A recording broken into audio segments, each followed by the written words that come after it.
It's a beautiful day, Outliers. Niiamah Ashong here, and thank you so much for letting us be a part of your journey here today. And I am incredibly excited for you because we have an incredible roundtable here on the Outliers Edge Roundtable. Let you get to know the esteemed guests that we have here today. We have five different panelists that are coming in and sharing their experiences as outliers and how they see the world so that we can all like not just get uplifted, but get up leveled. All right. And so we'll play with that here in today's conversation. Let's go ahead and start off with Paris, then we'll go to Riley. I'm sorry, what are we starting with? Yeah, Paris, that was on me. If Paris, would you do us a favor? Could you mind just letting us know about you and the game that you're playing right now? Me and the game I'm playing right now? Yeah, tell us about your business and the impact you're making. All right. Well, what's up, everyone? Once again, my name is Paris Shardey. My business is called Made by Pear. It's a literary arts and brand apparel. I'm also by trade an actress, so I kind of use it as an overall umbrella for all of my arts and creative works. So it's great to have you here. Let's get to know Riley. Tell us about your game, and then we'll go to Rob. Hi, yeah, my name's Riley Holland. I teach a method of practical personal transformation toward discovering and pursuing authentic purpose. Call it the bionic mind method, working on levels of body, mind, and action in the world. Thanks for being here, Rob, and then Veronica. So I got a few things going on. By trade, I'm a real estate agent in Baltimore area. I've been doing that for 23 years. But I published a book, Better Than You Think: How to Develop Awareness to Live a More Fulfilling Life, back in 2020. And then in about 2 years ago, I wrote a chapter in another book. I do some speaking. I have a podcast called Chiseled, because we're all work in progress. So those are things I got going on. Thank you for being here, Veronica, and then Sara. I'm Auntie Dinners. I am a chef. I like to cook all kinds of food, from Italian, and I'm willing to learn new foods. I just love food. So my thing is to bring life through your tongue. Like life, you can taste the beautifulness of life. And that's what I have to bring to you. A unique taste of beautifulness of life, or like a breath of fresh air. I could like I found myself like wanted in this conversation. So thank you very much there. Are you good with me calling you Auntie Dinners throughout the conversation? Huh? Are you good with me calling you Auntie Dinners throughout the conversation? No. Okay, so we'll use Veronica as it is then. Thank you, Veronica. Yeah. All right, awesome. Okay. All right, and then Sara. Hi, I'm Sara Troy from beautiful British Columbia, Canada. I'm a podcaster, and I've been a podcaster now for 12 years, 11 years with my own network. I've gone into podcast books. Our book that we produced this year was our Forgotten Children series, an anthology of people contributing what is wrong with the system and what needs to change. The next book is Our Forgotten Seniors, how we leave them behind, how we are throwing away absolutely incredible amount of wisdom, and what we need to learn if you're young to prepare for your old age. But I am a podcaster primarily, and with over 3,000 shows, and I get to interview some incredible, extraordinary people from all over the world who are making a difference because they made a difference in their own life. I love that. And Sara, I've never heard of a podcast book before. So can you just like, I think I know what it is, but can you just like like make that clear for us? I call them pod books because the reason that there would be two podcasts they do with me. They do a why show and they do a chapter show. And then there's summits that they're on because they are anthologies. And so it's kind of expanding the story, whether you've listened to the podcast or you've read the book. It's an expansion on the story of the why, the what, the whom, and the where. So it's just, getting that story back out there, but they're always accompanied by podcasts, the books, and not every podcast is covered by a book, but the books are all covered by podcasts too. That's cool. That's cool. I love playing in this space here because we get the chance to like learn and grow and see how people are thinking about things differently. Like each of you I invited because you had at some point made a podcast here, and I have never like put it into my mind like the idea of what Sara's creating. So like I hopefully we'll all keep growing and expanding just by seeing how we all choose to show up in the world. Let's get started with something here. I actually like I'll use the pod books as a jumping off off point for us. I want people to get to see like some of the ways that you have brought your outlier into the work that you do, something that you do that is different or rather unconventional, or at least like something that you're like, I haven't seen it work. I haven't seen it anywhere else, but we love it and we do it here ourselves, right? So think about that here. Actually, why don't I do this? Paris, I'd like to start off with you, and then I'm going to go to Riley. We'll probably follow the same order beforehand. I want to get outliers a chance to get to know who's speaking. So, Paris, anything come to mind for you on that? And if there's nothing here, we can come to another question. That's fine. Oh no, that's could you say the question one more time? Yeah, no problem. I had chai tea and I felt it. I felt it like kick in, like like right when I was like, Paris, you go. And she's like, go with what? All right. So Paris, let me put it this way here. Let me know about something that you do in your business or with your impact that is different from what other people do that just like works for you. Maybe it wouldn't work for anyone else, but you're like, I haven't seen this done anywhere else, but it totally works for me. No, I love that question. There's two things, well, maybe three. If I could sum it up in one word, it would be I inspire. It's like a natural gift. It's been there since I was a kid. I can't help it. I inspire, I speak life. And so that translates into my podcast called A Great Life Podcast. And then it also translates into the books that I create. I create these journal books that help you reimagine your reality so that you can, elevate mentally based, because sometimes we become products of our environment and we just don't know how to shift our thought.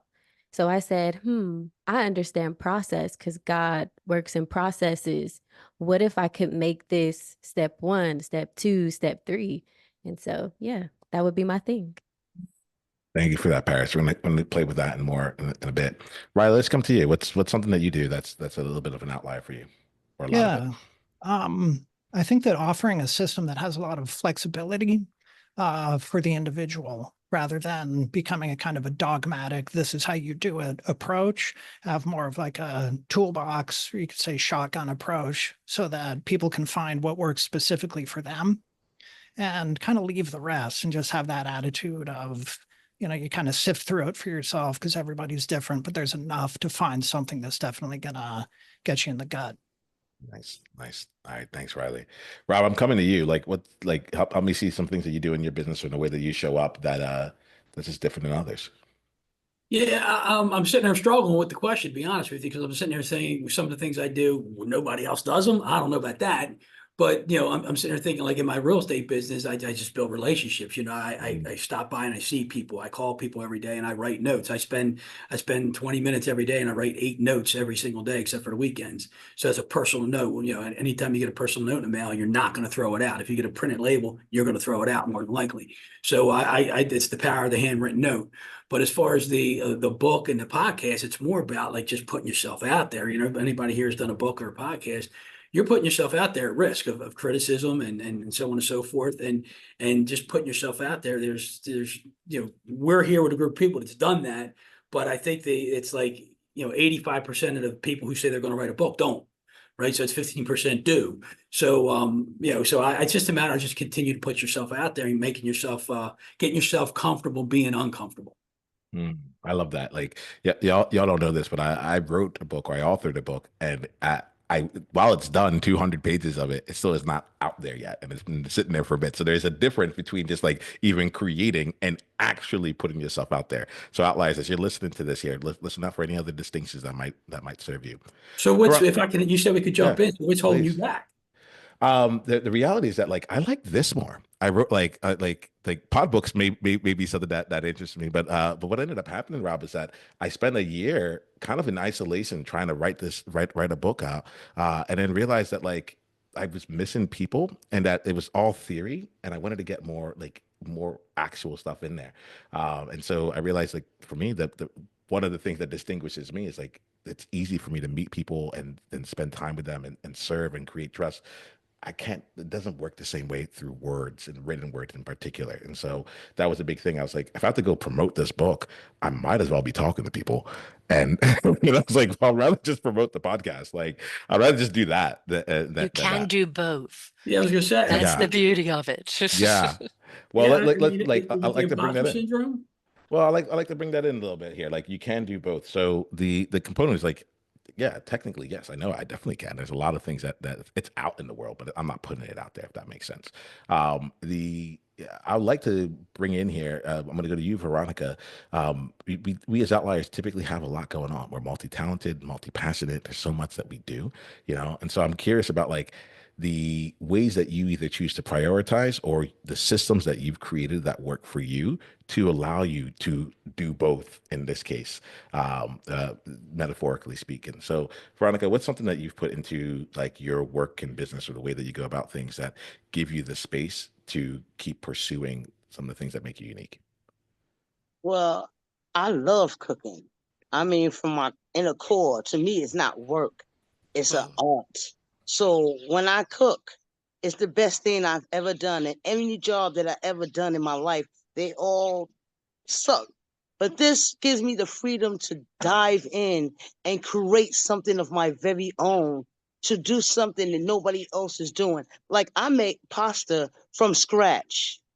You know what I'm saying? Nobody's doing that. Nobody got the time to be, I'm gonna make pasta from scratch. Nobody's doing that. But you have to make time for that. And the time is like I take an hour, make about 4 batches, and I start making me some pasta. I have spaghetti, I have the lasagna. I just go in, I just go, it's fun.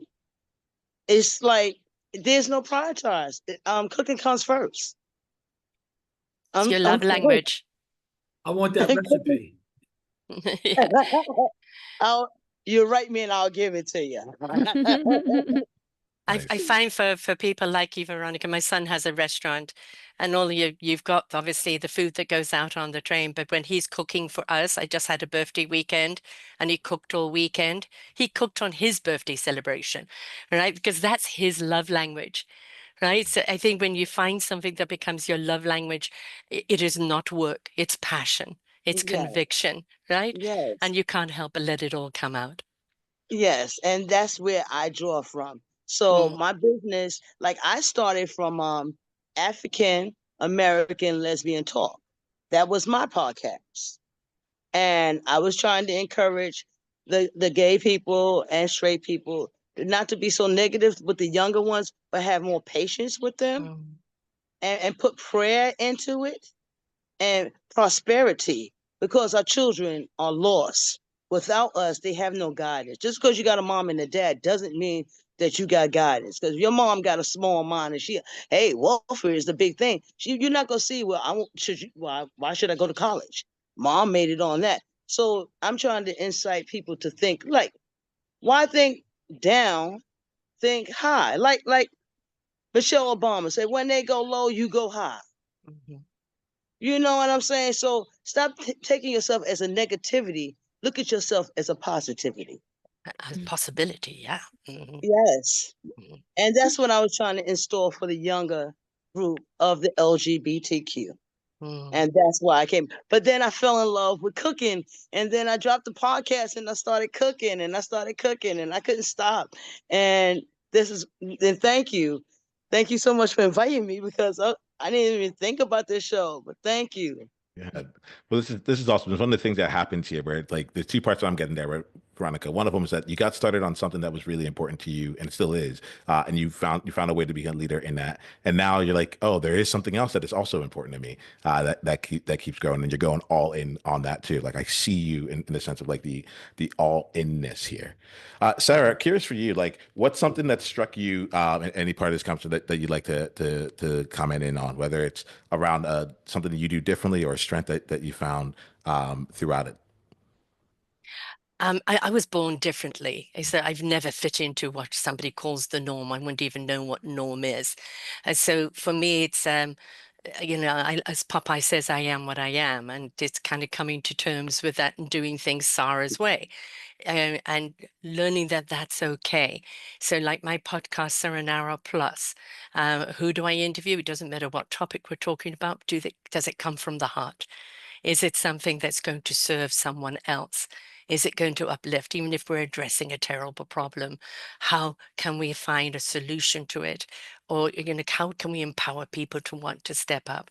That was the driving force behind this book, Our Forgotten Children, an anthology where everybody contributed a chapter around the system that is broken, but what we can do about it. Because I'm always a believer we can address a problem, and we need to, because if we don't address a problem, when we're not aware, we don't care. When we're aware, we will begin to care, and then we're invited to kind of step up and do something about it. So for me, it's whether it's the books or whether it's through podcasts or whether it's through counseling or anything else, it's about being aware. Now we care. What are we going to do about it? And how inspiration begets invitation. When you're inspired by what someone says, what someone eats, what someone sees and feels, that inspiration invites you to look at, oh, what's possible for me? Could I do it? Can I spread those wings? And I think we need to be an inspiration to each other in order to spread those wings and rise up to a higher frequency, a higher consciousness.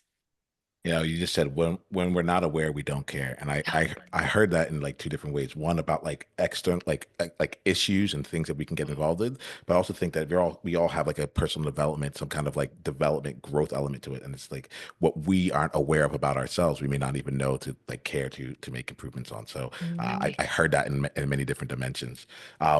Sarah, I'm going to come to you, and then Paris, I'm going to come to you again. Earlier, you had said like, well, why not do both? And you had talked about Yes. like a lot of different things that you have going on. And the simple answer is because I'm like, I don't think I have the skills to do all the things right now, You'd right? be And surprised. I'm doing a lot. It's just the book is not the one that like doesn't hit the skill list. But like, so I'm curious for you, for other people who are out there doing a lot, trying to get things done, and they're finding themselves saying like, I want to take on more, right?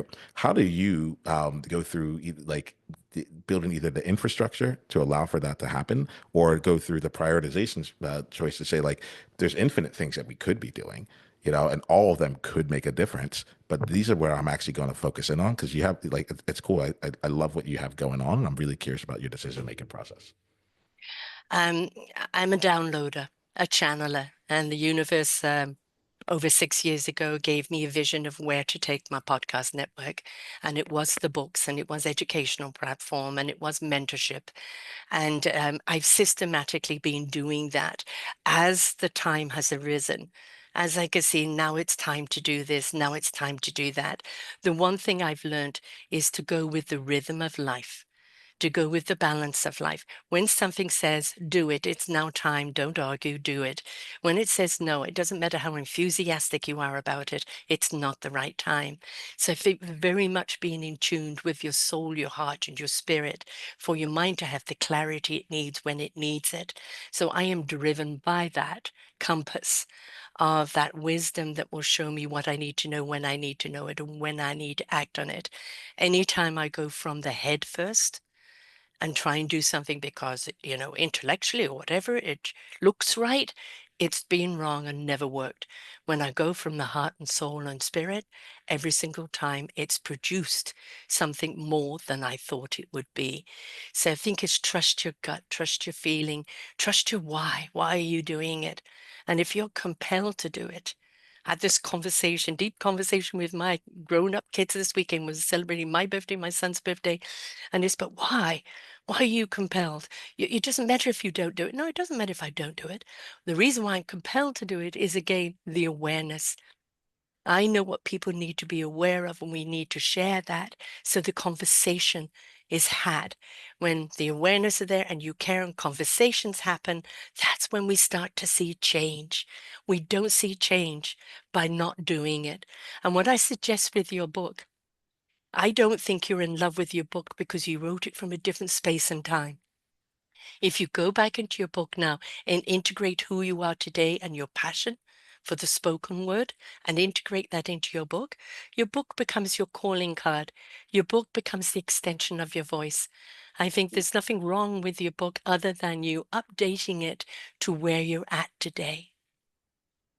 I'm going to take Well, that in, Sarah. I like the way we're playing with this here. Paris, yeah, like curious what's coming up for you, and if in any way that you look at prioritization, if that even feels relevant right now. I mean, I absolutely love everything Miss Sarah is saying. You're truly a woman of wisdom. Um, I kind of keep wanting to come back to Rob. He said something about, he's like, I don't know if, basically he doesn't know if it has any real legs, I guess, or if it really matters, but he writes notes. And it kind of ties into what Sarah is talking about. Because I have this theory, or I will say wisdom, that writing is the voice of the soul. And so it actually does set you apart because people get to hear who you truly are. When we have conversations in passing or we're doing business, no one really gets to really feel the true essence of yourself. But when you write, people feel that, and that makes you special, and they remember that. So that's all that kind of came up for me in that sense. Sarah hit everything on the head. Yeah, y'all are awesome here. Let's keep building on this here. And so just I wrote down, I'm like, oh, incorporate the spoken word into the book. I'm like, it's a new path and it's a new possibility that I hadn't actually like really considered beside like making an audible or something like that. But I'm like, there's things I can do. There's things I can play with. And so Outliers, I'm going to invite this to you. If there's also something that's been with you that has been working on you, what's something else that you can incorporate to? Sarah, I think you said like to like incorporate who you are now, is like into it so that it actually can feel complete. It's a new way of looking at it, Sarah, and I appreciate it. Riley, I'd like to come to you here, and then I'm going to open it up to anyone else who has. You can just like raise your hand or jump in from there. I'm going to I love asking this question, but I'm going to frame it within if when you're not aware, you don't care, or when we're not aware, we don't care.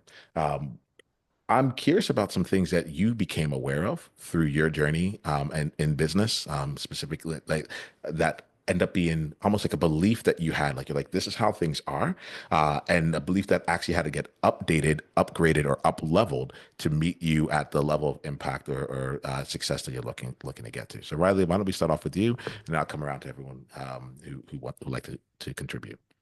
Yeah, that's a great question. I think for me, I came into it with a lot of assumptions about how things were supposed to be, looking at how people were doing it out there. And, oh, I have to be on every single platform and do every kind of media that there is.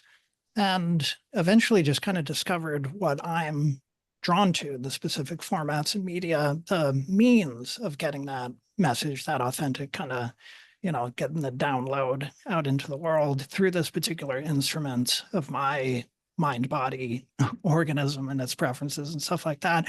I found that I much prefer copywriting, for example, to doing videos or sometimes audio. I still like those things, but I found that if I work on copywriting, email copywriting, sales letters, that kind of thing, I got really into it. And so naturally I became better at it and started studying other people and everything like that. And so focusing on my preferences became a way of kind of focusing on my strengths.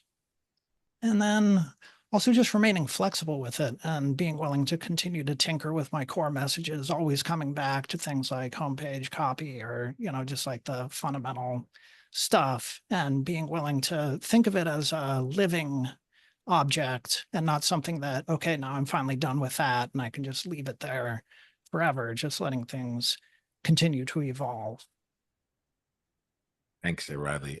Rob, what about something that well, I'll call out here. Some of the things that caught me was the living object component of it all. I think like rather than letting it be something static, that really called me. And then you also talked about these skill sets, like you naturally got better and it became a strength of yours. But you said first, like you focus on the preferences first. And I thought that was really cool because I'll often talk about like, what are your gifts? As if it's just like innate. And what I'm hearing from you, Riley, is an alternative path where it's like, well, what do you love? Great. Why don't you get good at it? Yeah. Awesome. Rob, let's come to you. Like, curious for you, like, what's a belief that you had to update over time or up level in order to create the success that you wanted? Well, one, I had the whole imposter syndrome going on. I mean, I didn't think I was smart enough, good enough for anybody to want to either hear what I had to say or read what I had to say. And that was a struggle I had for many years. And I had until I committed to myself. And when I was writing the book is where it really kicked in. And it was like, you know what? I'm writing this for an audience of one, meaning myself, to share with others.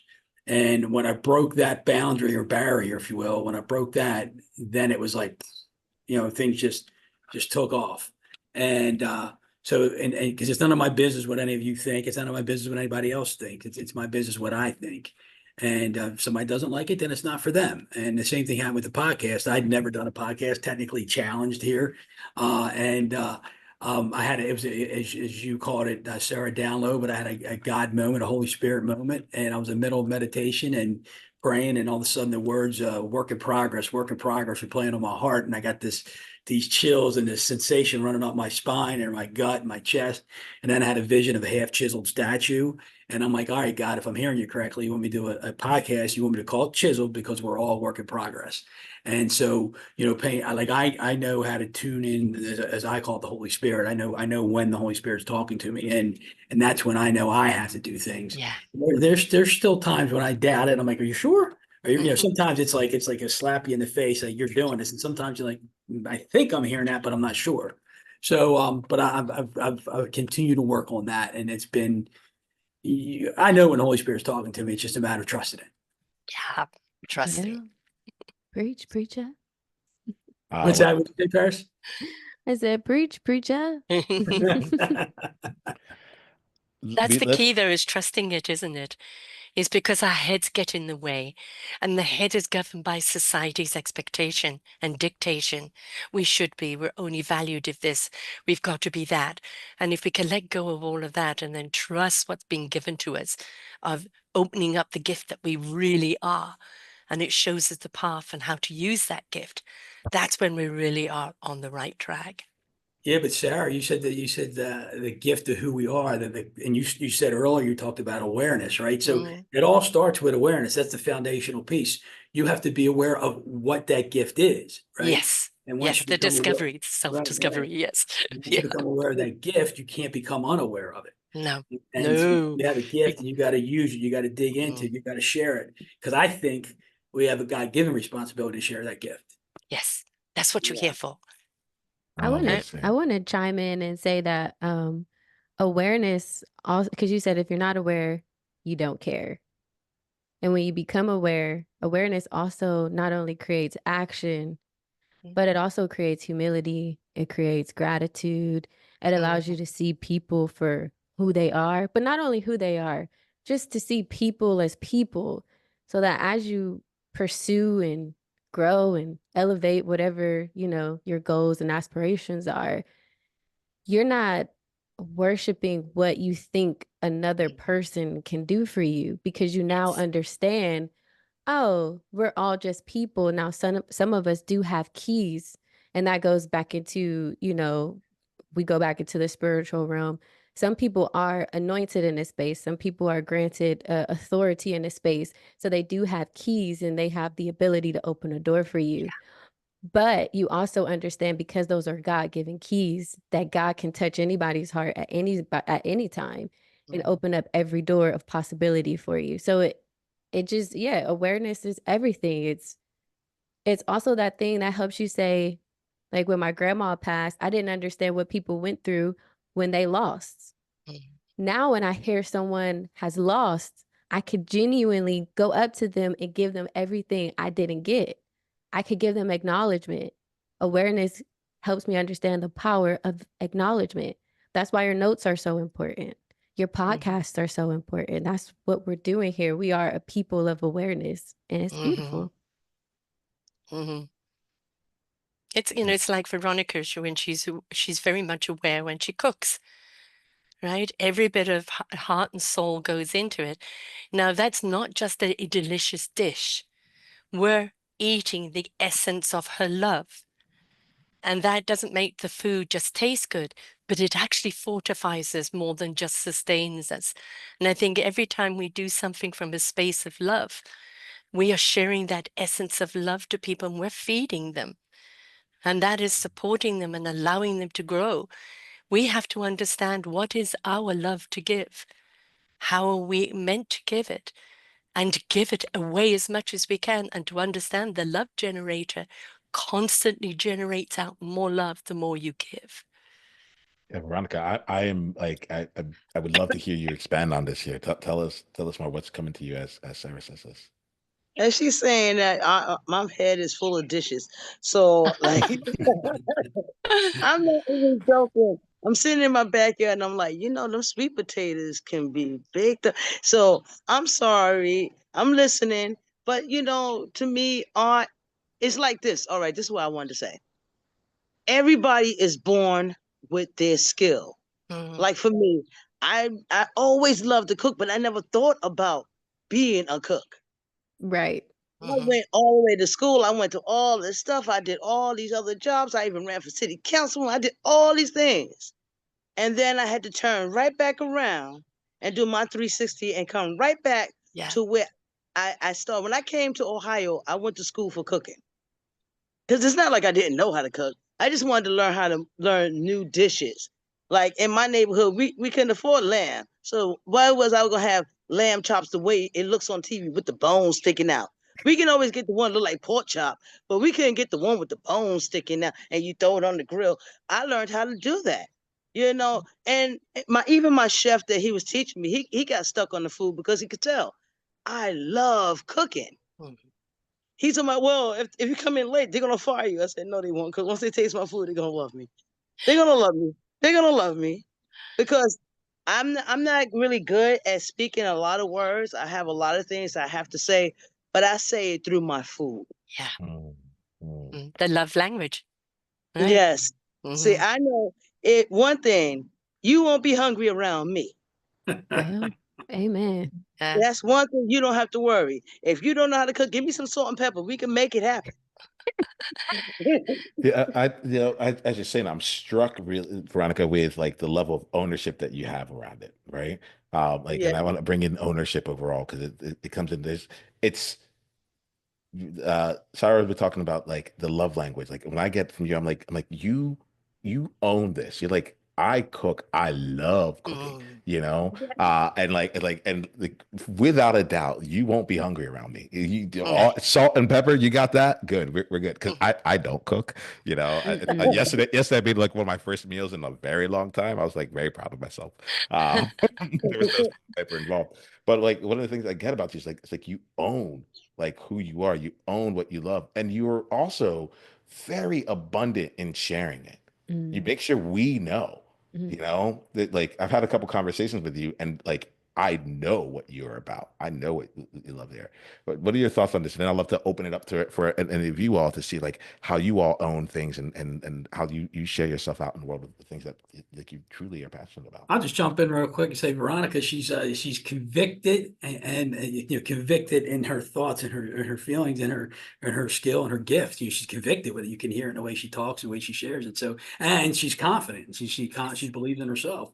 And so those two pieces alone equal success. They do. They drive you to success. So kudos to you for that. Yes.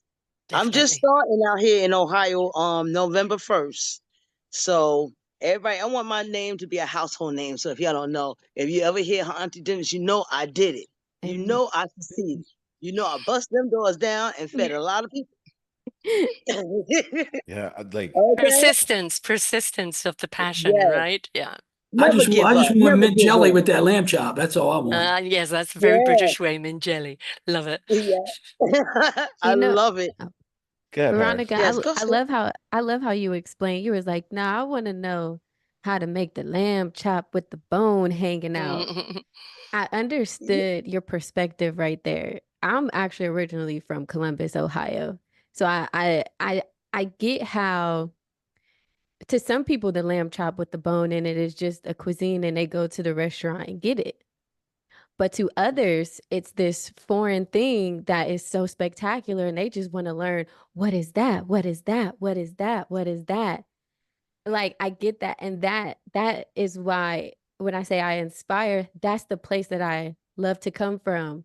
Those are the mindsets where I want to like enhance or inspire to breathe life into, where someone goes, yeah, actually I can be the person to make the lamb chops with the bone and I don't know how to do it, but I'm gonna go learn how to do it.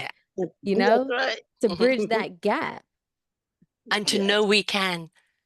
Just because we don't know today doesn't mean through exploration we won't know tomorrow. We sell ourselves short all the time. I don't know if I can. Well, how do you know until you try?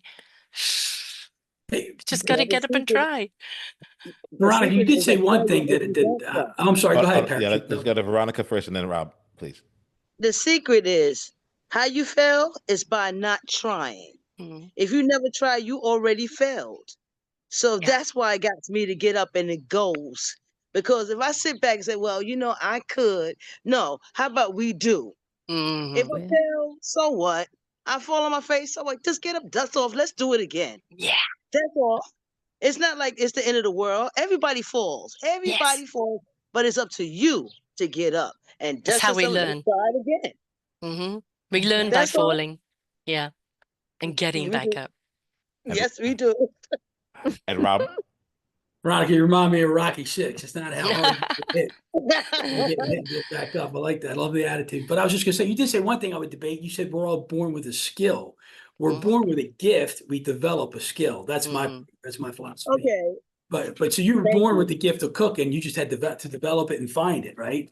And Yes. it find you. You found it. It sounds like it found you at some point, and I, now you're developing it. I want to slow down on that here. And Outliers, I'm going to invite you to think about that there. I like distinctions, nuance, right? Gift and skill, right? And it's like you might have the gift, but to actually develop the skill behind it is a very different thing. And I want to put that in there because I think a lot of times we see someone who is skilled and we think that they were gifted, or the other way around. Like you have a gift and you're letting that carry with you, and wondering like why in my next level of success is it no longer working? It's like, oh, it's not because you've lost the gift.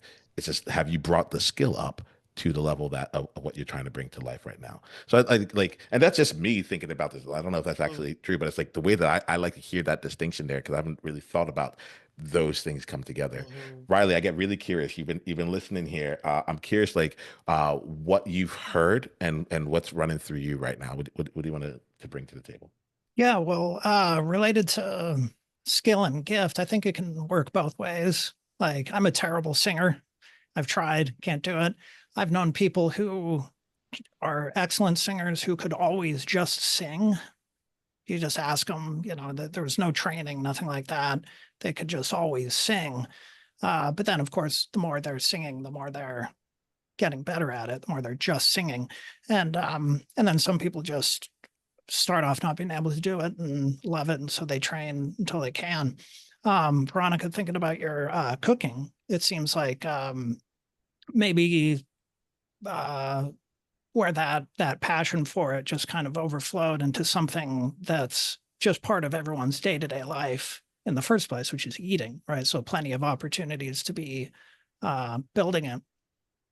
And then related to that idea of ownership, just one thing I wanted to say about how you described your whole thing, Veronica, is that you were so confident in a way that made me so I would be completely relaxed if you were about to serve me a meal, right? I'd be completely comfortable with it.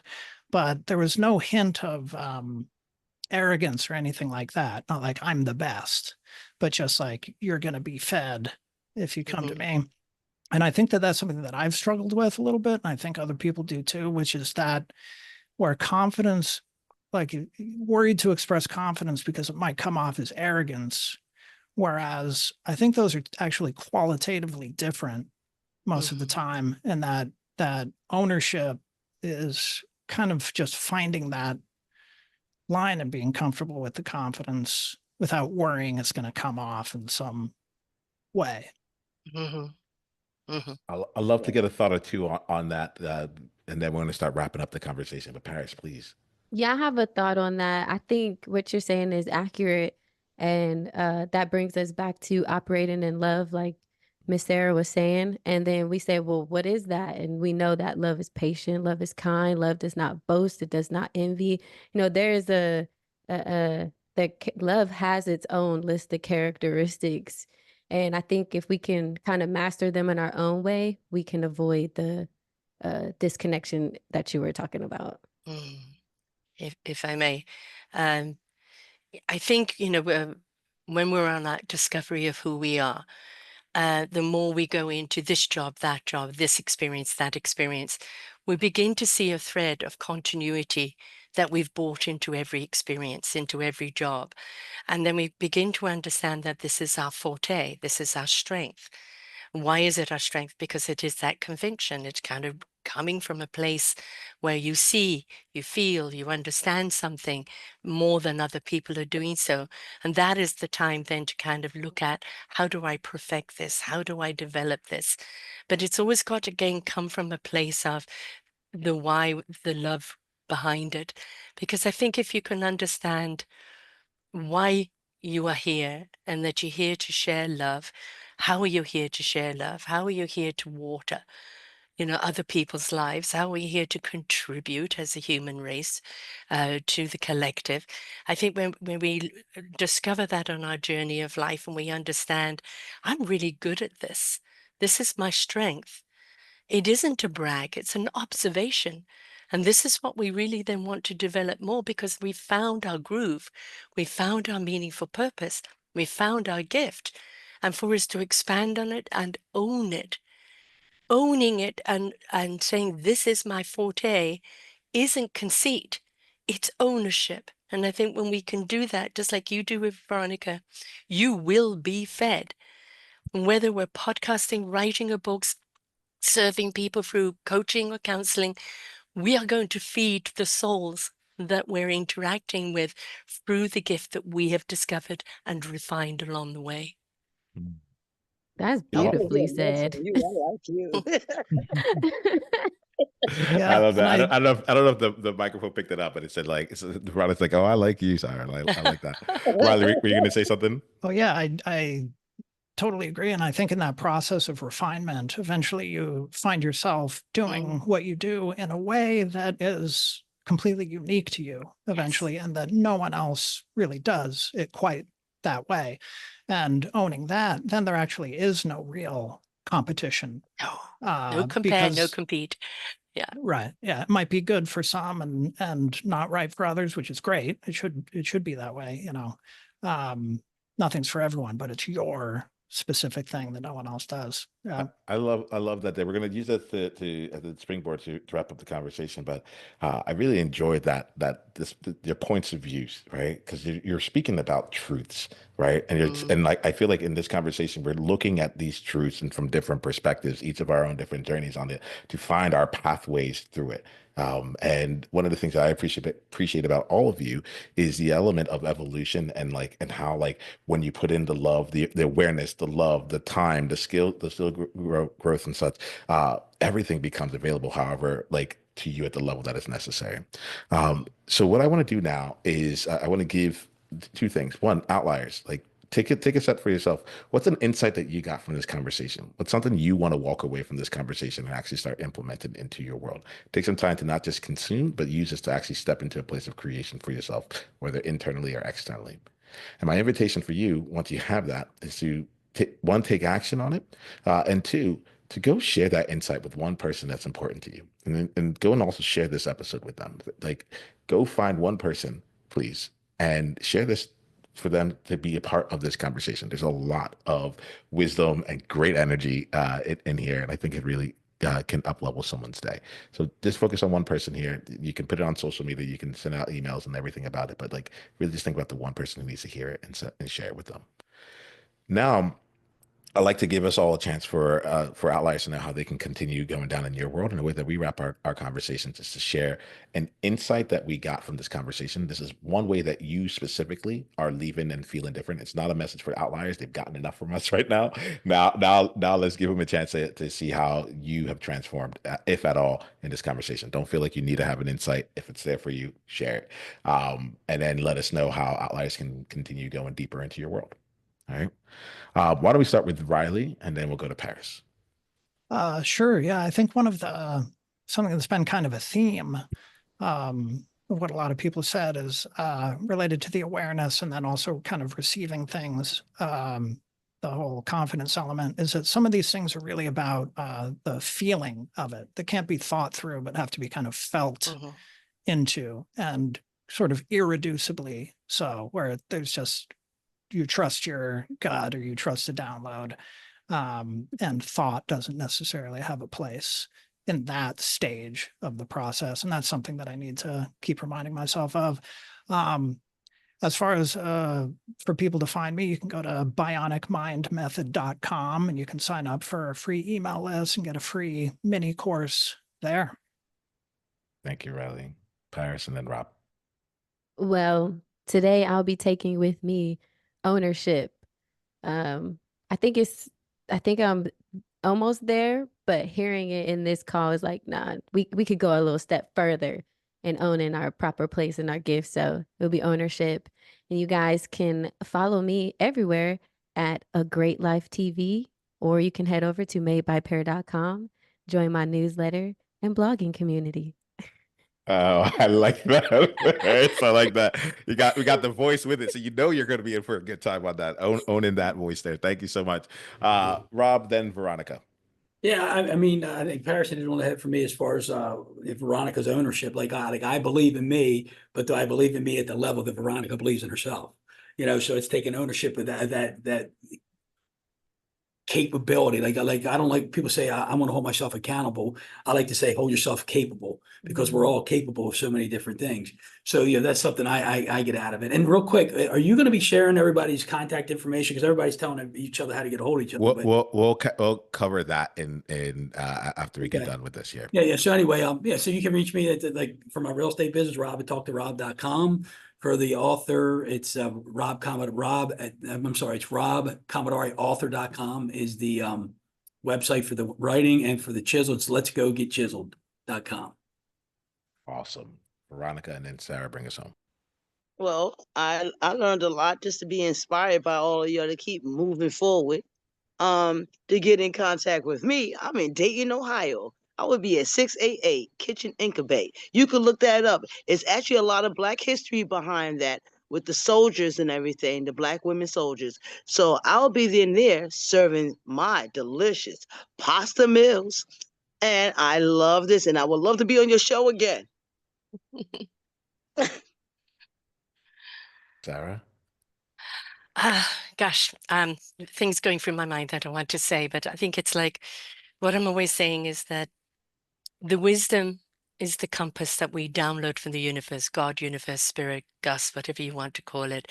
That resonates with our heart and truth. It goes to our spirit in action, and our mind knows what it needs to know when it needs to know it. If we trust our wisdom, our clarity, by going through that process, it will always guide us in the right direction. It's please don't think it, feel it to know it. And that way you will really understand it. I interviewed some extraordinary people. Every single one of you were invited onto my podcast. It is self-discovery-wisdom@gmail.com. And to find the books and the programs and to be a mentor is at theorchardofwisdom.org. Thank you. Thank you. Thank you all here. This has been a lot of fun. I have not had a roundtable conversation like this. And I was like, yes, this is amazing. And I think it's amazing because you show up in your world and you're amazing. Outliers, please take the time to follow, dive deeper into each of their worlds here, and start bringing your thing out to life in a way that's authentic to you. To all of us here, I just want to say, remember to be you on purpose. Journey on.